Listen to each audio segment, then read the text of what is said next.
explosion jeudi d'une mine dans le centre du Mali. Un sous-préfet malien et 2 autres personnes y ont été tuées. L'ONU s'alarme d'une aggravation des violences au cours des dernières semaines.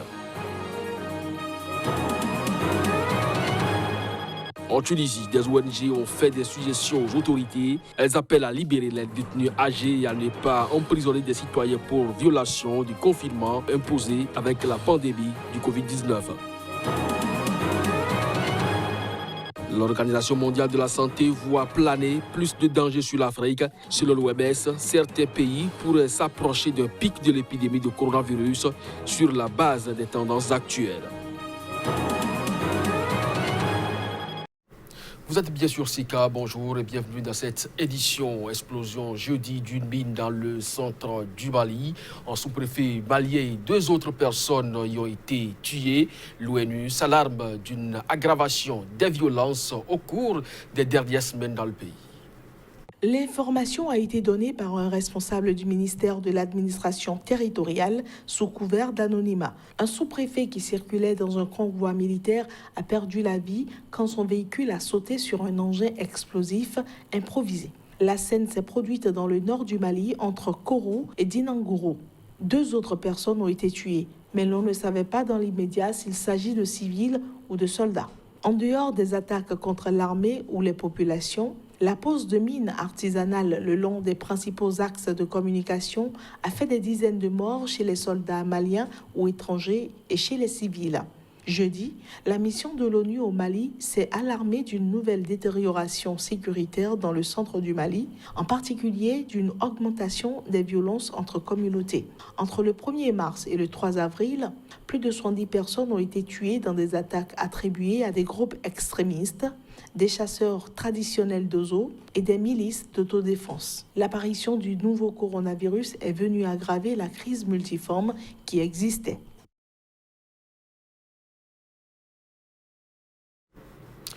Le nouveau coronavirus s'abat aussi sur le Soudan du Sud. Le président Salva Kiir a prononcé son premier discours sur la maladie. À l'occasion, le chef de l'État sud-soudanais a confirmé que le pays compte désormais au moins 3 cas de contaminés.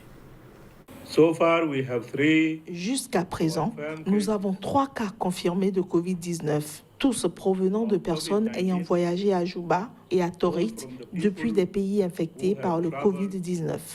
Le virus est donc présent à Juba et Torit et nous devons empêcher sa propagation dans tout le pays. Au total, 65 contacts ont été enregistrés. L'équipe de réponse rapide du ministère de la Santé a prélevé 50 échantillons du contact des 3 cas pour les tester et elle recherche maintenant d'autres contacts de tous les cas confirmés. Je dois vous avertir que le Covid-19 peut être introduit au Soudan du Sud par n'importe qui, y compris les Sud-Soudanais. Je vous invite donc à faire preuve de retenue et à éviter les discours de haine, les propos xénophobes à propos de nos visiteurs.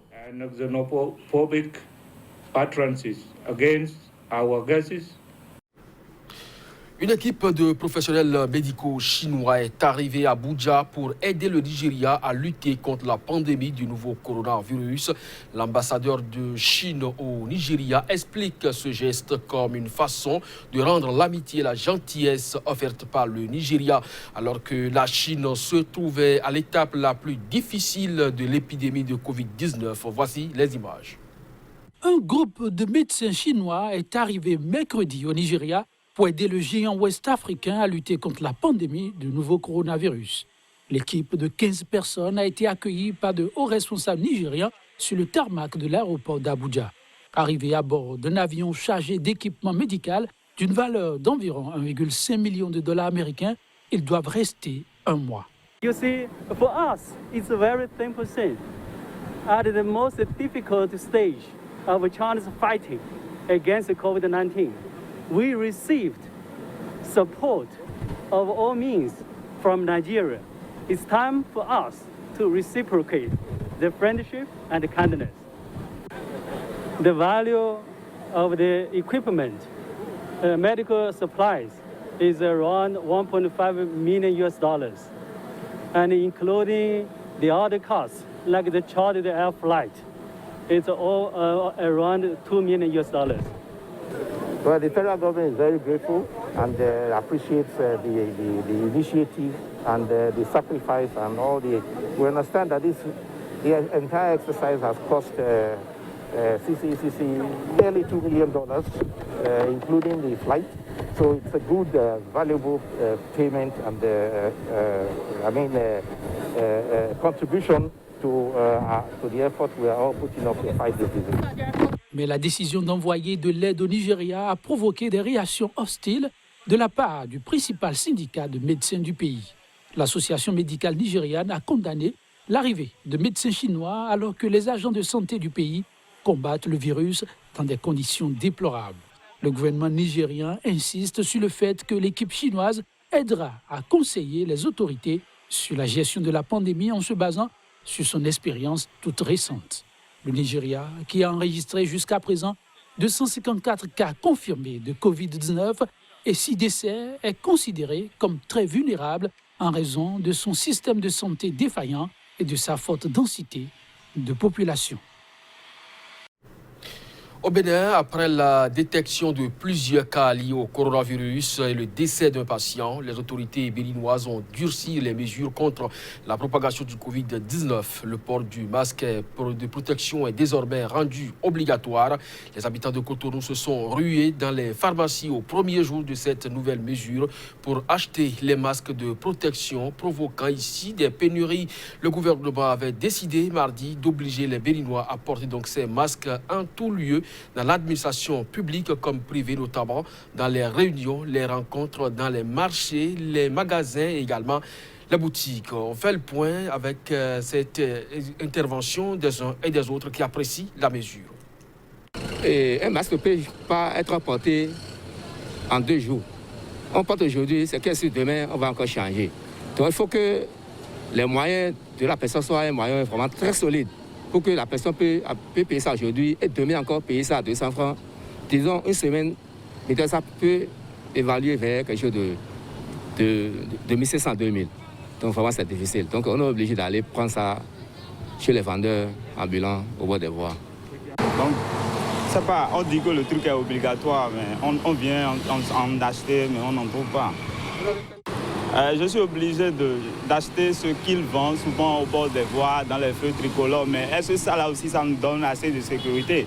Celui qui vend, il a gardé ça en main dans la circulation. Le nombre de personnes à qui il a vendu, tout ça là, nous met en risque. Selon notre information, chaque pharmacien a droit à 1000 cache-nez. On a eu les 1000 cache-nez. La première fois, on avait eu 300. C'est sorti en moins de 3 heures de temps. Hier, on avait eu 700. C'est sorti en moins de 4 heures de temps. Bon, on attend. Il y a beaucoup de demandes, mais on attend toujours. En Tunisie, des ONG ont fait donc des suggestions aux autorités. Elles appellent à libérer les détenus âgés, à ne pas emprisonner des citoyens pour les violations du confinement et du couvre-feu imposé face à la pandémie du Covid-19.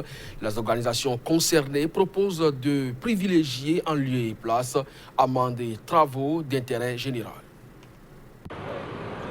27 associations locales et internationales, dans une lettre conjointe publiée jeudi, demandent au président tunisien Kais Saied de gracier dans les plus brefs délais un nouveau contingent de prisonniers. L'accent est cette fois mis sur les personnes âgées souffrant de maladies chroniques ou lourdes et ou ne constituant pas un danger pour la société. 1420 prisonniers ont récemment bénéficié d'une mesure de grâce présidentielle, mais les signataires de l'appel estiment que ce nombre est insuffisant. Selon les ONG, dont la Ligue tunisienne des droits de l'homme, l'Organisation mondiale contre la torture et Avocats sans frontières, l'irruption de Covid-19 en milieu carcéral engendrerait une catastrophe sanitaire qui dépasserait le seul cadre des prisons. Ces associations disent aussi craindre les efforts de l'administration pénitentiaire soient en péril par le maintien en détention des détenus préventifs et la poursuite des déplacements en détention. Il s'agit notamment de personnes arrêtées pour violation du couvre-feu ou de l'obligation de confinement.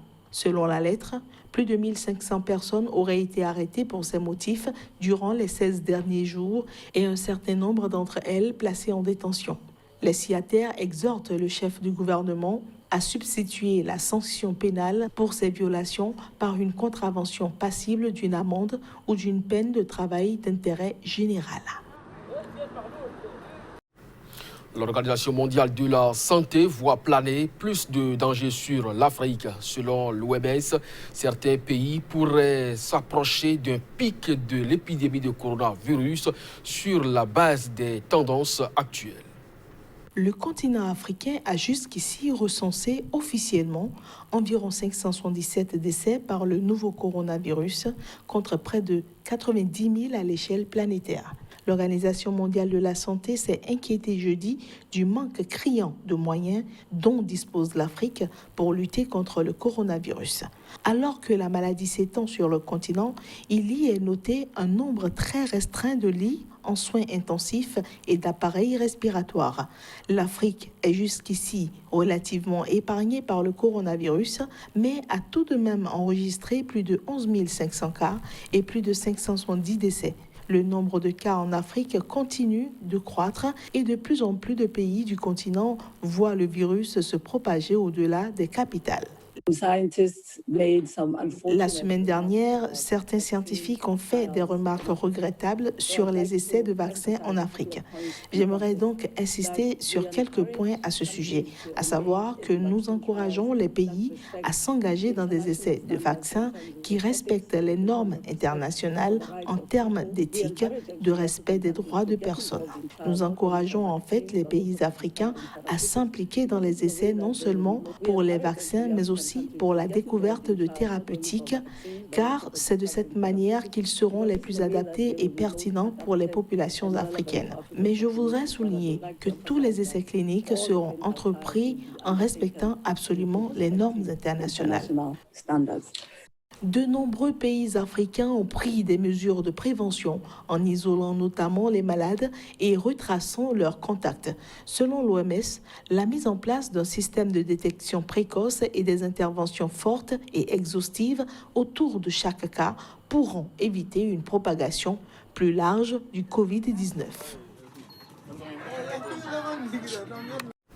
Voilà qui referme ce journal. Merci de nous avoir suivis. Très bonne journée en compagnie des programmes de SICA.